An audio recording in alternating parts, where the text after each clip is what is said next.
Hello everyone, I hope you're all doing well. Thought it'd be nice to try and offload some of the things that I've learned in the last sort of 4 months to anyone who's considering doing this kind of thing, you know, coming to an extreme climate in a van for an extended period of time and trying to help you be a little bit more prepared than we were. Quite a few things that we got wrong. I mean, I have had experience in cold climates before, sort of around minus 20-ish. Obviously we spent a whole winter season in Chamonix, so we do have experience with it, but that was very different climate to here. Much further south, much warmer during the days, so it's a completely different ball game. So I took my experience from that and thought I could apply it to here. Some of it I could, most of it I couldn't. I've even wrote some notes, so what I'm going to do is try and fit as much as I can into this video without it being too long. First point, we'll start with the easy one: insulation. There's 1,000,001 ways that you can insulate your van, but it kind of goes without saying you need pretty decent insulation to be here. On the flip side of that, just because you've insulated your van well doesn't mean that you don't need to worry and it's all going to be fine. Insulation, all insulation gives you is time before you freeze, basically. And there's only so much that you can fit in a van. You know, if you've got 30 centimetres of insulation on all the walls and floor and ceiling, you're going to basically be in a coffin. So, you know, you've got to bear that in mind. You can only fit a few inches, maybe. Depends how big your van is. If you've got a real high roof thing, you know, 4 or 5 inches if you're really lucky. But even then, that is only going to give you a little bit longer than it would in a van with less insulation, because ultimately at the end of the day you are exposed in a tin can, basically.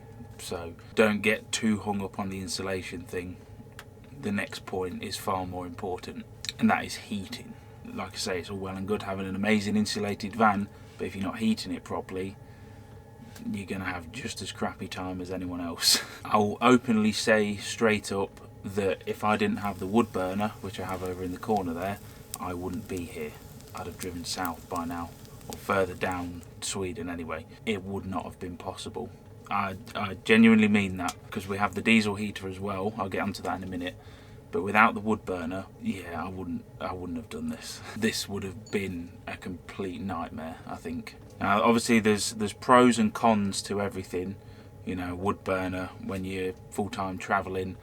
Obviously, you've got to get wood. It's, you know, it's a bit messy to deal with if you're clumsy like me and you spill ash and whatever. But the trade-off is it's the best heat you can get, full stop. Doesn't matter what kind of integrated heating system you have, you cannot beat the heat from an open fire. And also, if everything goes tits up, you're always going to have heating as long as you can find wood. So if the van breaks down or whatever, your other heater breaks, you run out of diesel, yeah, wood burner is a reliable source of heat that doesn't cost any power. The reason that it's so important is because if you're going to be up here in these temperatures, now sub minus 20 is, I mean, it's difficult. It's, you know, you've got to be on your game every day, let's say. But beyond that, I mean, we've hit minus 36 since we've been here. At those kind of temperatures, you need to heat the van 24 hours a day, because if you don't, it'll be very hard to recover from. If you let the van go, things are going to go bad. So you need to be heating the van 24/7. So that's, for us, that's log burner during the day. Right, buddy? Are you feeling left out? And then the diesel heater is running all through the night. I have a little Chinese diesel heater under the seat here. All I do is set the little thermostat on the wall to 10 degrees Celsius and just leave it on all night, and it just stays on low, ticking over, and it just stops the van from going down the rabbit hole that it won't be able to climb out of. Cost wise, if you're wondering about that, that uses maybe, we get through about 20 litres of diesel a week, give or take. Sometimes it's less, sometimes it's more. It is starting to warm up here now, so obviously it's, you know, need it on less. but it's still like, last night it was -15 and today it's sort of -8. So yeah, we're starting to come out the other side of it, which is why I feel like I can now offer my experience in this video. I feel like we've, you know, learned quite a lot and we've survived. So it's common sense, obviously. You go into a cold country, heating's going to be important. It sort of goes without saying, doesn't it? But yeah, I can't stress enough how important the heating is. That log burner has saved our ass since we've been here. I know there's a few guys in Canada that do similar to this and they don't have wood burners, but the difference being with them is they're on the move constantly, and obviously since we've been here we've been stationary. But I'll get onto that more in a minute. We'll come back to that. Next point, water system. So if you came here with your van as it is now, how you've been using it, you know, in the rest of the world, with your water system set up how it is, the whole lot is going to freeze solid. How long it takes, who knows, but it will. If you've not implemented things to prevent it from freezing, at some point it's going to go. So what have we been doing to help that? My system of filling water, which is have a small main tank and lots of separate jugs of water, that's been working because we can, you know, put the jugs on the side here when it's really cold, and that stops them freezing, and then we can just pour out of that. But the tap, the main water tank and the grey system was frozen solid for probably nearly 3 months. But again, that's because I didn't account for quite how extreme the weather was going to be here. And there are some things that I can do, which I will do, to prevent it. If you've got any underslung water tanks, be it grey or fresh or black if you've got an RV, the whole lot is going to freeze solid. Absolutely no question, unless you have a tank heater running 24 hours a day, which would not be a good idea. Then it's all going to go, it's all going to freeze. So underslung water tanks, don't even bother. The way that we could have prevented that, and what I am going to do for next winter, is, that's moving on to the next point as well, which is compartmentalizing the van. What do I mean by that? Obviously this area that I'm in now, the hab area, I guess you could call it, this is sectioned off from the garage, from the cab, and the cupboards as well. The cupboard that you're sitting on right now, which is the kitchen, you know, that's where the water tank is. I've got the fridge and the food storage under here, garage in there, and then we've got an insulated wall between me and the cab. So what that does is it shrinks the space down, so it's a lot easier to heat. Downside of that, the cupboards, the garage, all of these bits don't get any heating and they will freeze. So to prevent that, what I need to do is either buy a different diesel heater or get one of the adapters that go on the front so that it can take the 4 smaller pipes and then run them, you know, one into this water tank cupboard, one into the garage, so on, to spread the heat out around the van and try and save those areas. I think having an outlet in that cupboard underneath you would prevent the tanks freezing, potentially, but it's going to have to be an experiment for next winter. But yeah, compartmentalizing the van, that's quite a big thing, because if you've just got a fully open plan van, it's a hell of a lot harder to heat it and keep it, you know, warm. So same goes for food storage. That's the next thing. Again, because we don't have heated compartments, you know, all of the canned food under here, we lost quite a few tins because they split.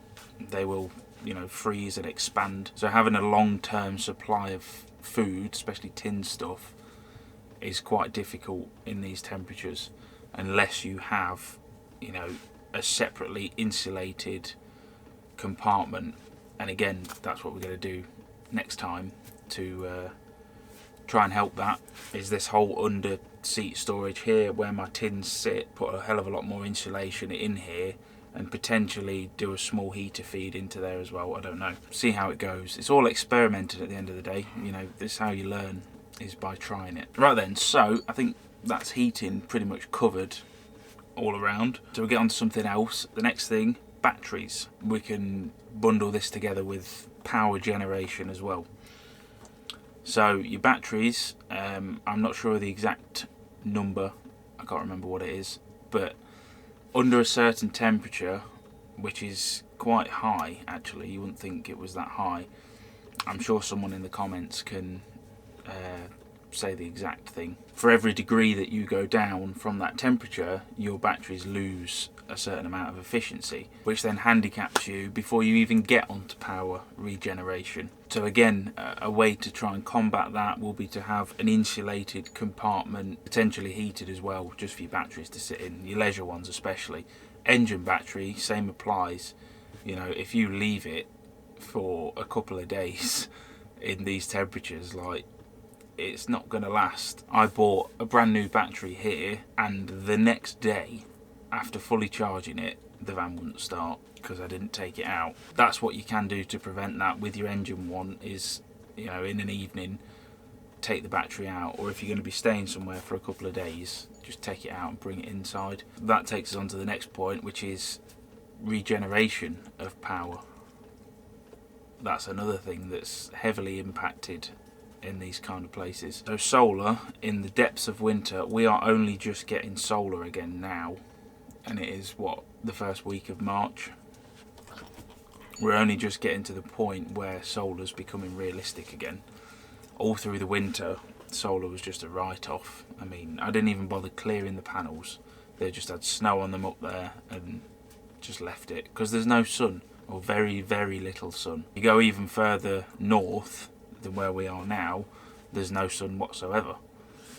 You get a little tiny bit, and then that's it. Forget about solar, which leaves you with your engine.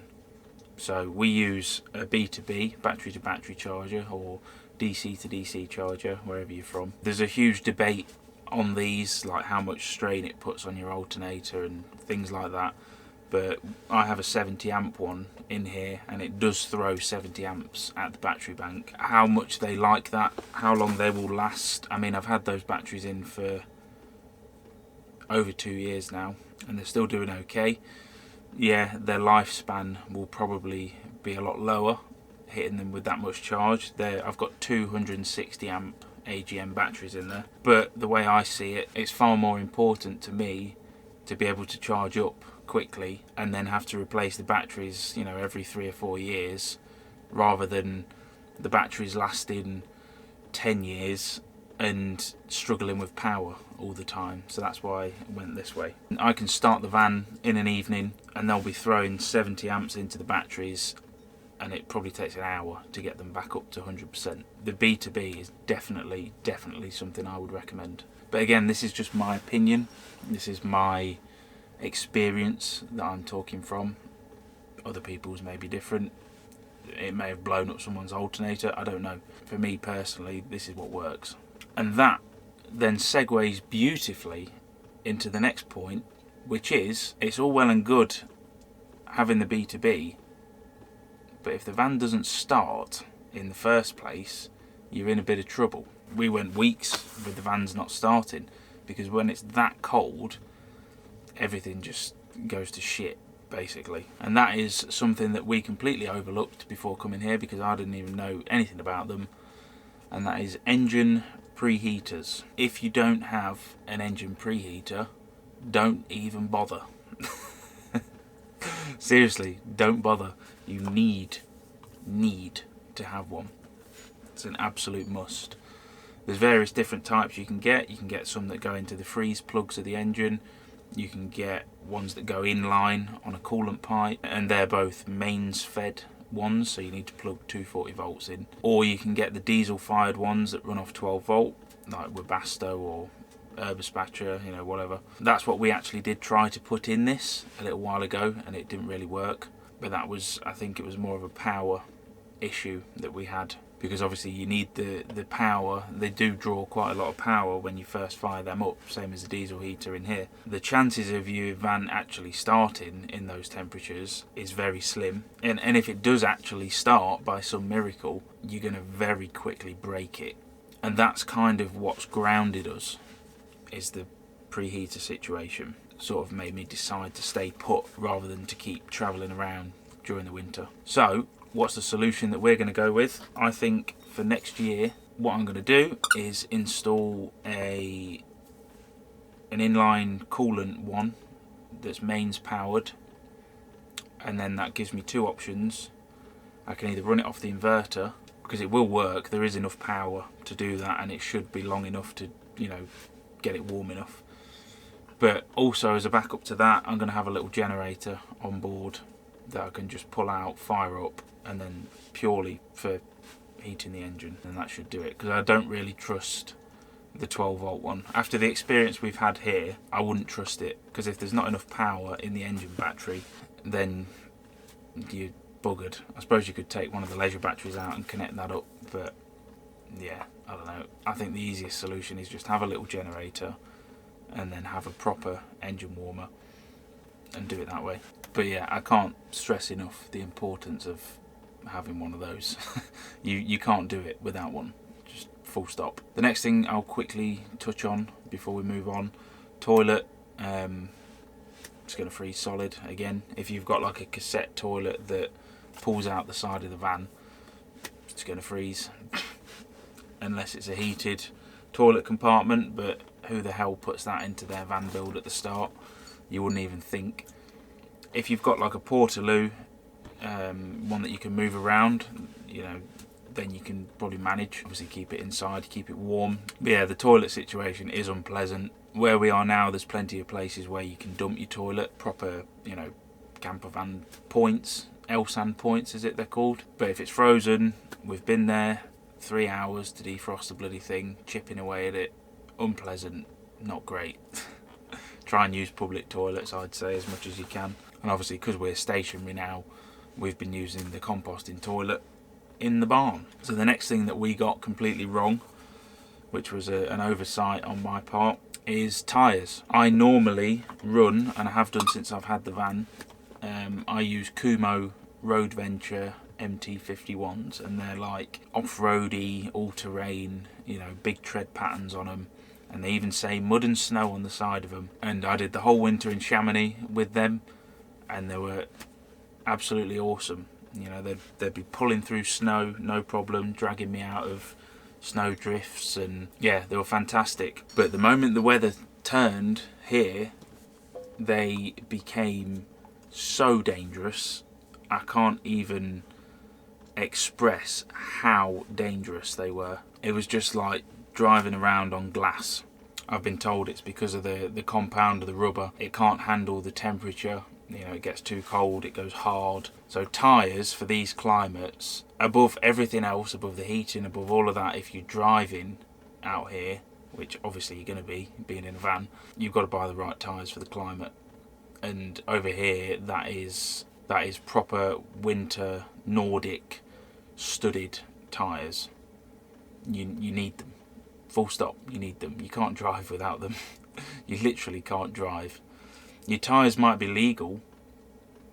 You know, you can get winter tyres that will be technically legal, but they won't cope in these temperatures. They just won't. You need to buy the proper rubber for up here. It is so dangerous to try and drive on normal tyres in these temperatures. It's just don't put yourself through it. Marie went spinning off. I've had the van going all over the place. Yeah, very hard lesson learnt very fast there. For quite an extended period of time, all of the roads are just complete packed ice. You know, even the main roads, like the main highways, are still ice. It takes a long time for them to thaw out. Definitely, if you don't listen to anything else in this video, listen to that point. The final point that I'm going to touch on, which is going back to talking about the people in Canada and all of that. Obviously, we've been stationary now for quite a few months because, you know, we're on our plot of land that we bought and we decided to stay here rather than continuing travelling around. The main reason that we decided to do that is because it's safer. I know that probably sounds a bit ridiculous, but in these sort of temperatures where it's hanging, you know, sub -25 for weeks on end, if something goes wrong with the van or whatever and you're out in the middle of nowhere with no phone signal, like, you're in serious trouble. You know, these temperatures you can quite easily freeze to death. So there's that. That's quite a big factor as to why we decided to stay put. Also, with it being winter, all of these places that are amazing to go and park up, all of these little forest tracks and side roads, and you know, you go off and explore and find an amazing park up because there's millions of them. However, right now, unless you've got a snowmobile, chances of getting to them is virtually zero. Especially with the snow dumping that we had here, like a metre in one go. All of these little tracks and nice park ups are all going to be inaccessible. No one's going to plough them. So then that will then limit you to main roads and service stations and lay-bys and things like that. That's where you're going to end up having to stay. That's not really my idea of fun, if I'm honest. So that's something to bear in mind. Park ups are going to be few and far between when it's like full winter mode. We decided the best option for us is to ride out the winter, just staying where we are, and that's had its challenges. You know, we've had to be using a generator for power because we're not driving as much, van not starting, etc. You know, but I think it was the right decision. I think it would have been very stressful if we'd have been sort of touring around this whole time for the past few months and trying to deal with everything on the road. You know, at least here we've got the barn and stuff that we can put things in, and yeah, and we've got friends around, which has been a massive help. We would have really struggled if it wasn't for the friends that we've made here, people helping us out. So yeah, thank you to you guys, you know who you are. You've saved our bacon. But yeah, I think that about covers everything. Again, I'm no expert, I'm really not, and I don't claim to be. You know, every day's a school day as far as I'm concerned. We're still learning, we're always learning. Life wouldn't be much fun if you weren't learning new things. I thought I'd just make this video because I've seen a lot, like, in the comments of people saying they want to come up and they'd love to experience it. So I just wanted to try and give you the cold hard truth of what it's actually like, because it is a challenge, there's no doubt about it. Being in a van in these climates is a challenge. You can forget all the things that you think you're going to be doing, because realistically every day is going to be just about surviving and staying comfortable. That's going to be your full-time job. You know, if you've got a wood burner, we were going through 3 to 4 baskets of wood per day, so you've got to be out chopping that and, you know, doing what you got to do, trying to thaw out things and whatever, you know, you can imagine. But yeah, it's definitely a challenge, but so worth it.